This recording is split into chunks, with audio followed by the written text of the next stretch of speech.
Here we go សួស្តីអ្នកទាំងអស់គ្នាថ្ងៃនេះយើងសូមរូបពីពិធីបុណ្យគ្រីស្មាស់រូបទី1គឺគ្រីស្មាស់ទ្រីយកពណ៌បៃតងមកលុញជារាងសាជីបន្ទាប់យើងប្រើកន្ត្រៃមកកាត់សាជីនោះធ្វើជាស្លឹករួចធ្វើផ្កា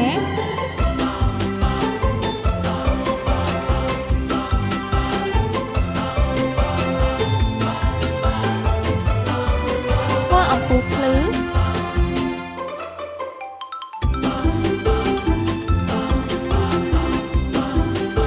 ធ្វើដើម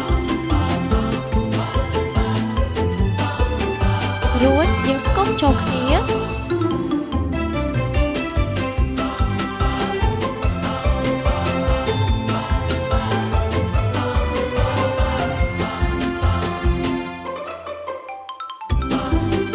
ហើយយកពណ៌សមកធ្វើជាព្រិលបន្ថែមបន្តិច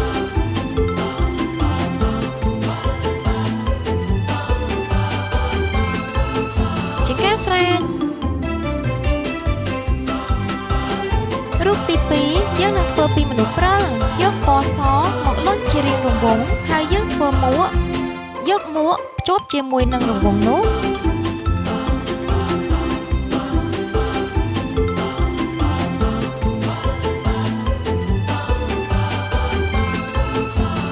ធ្វើភ្នែក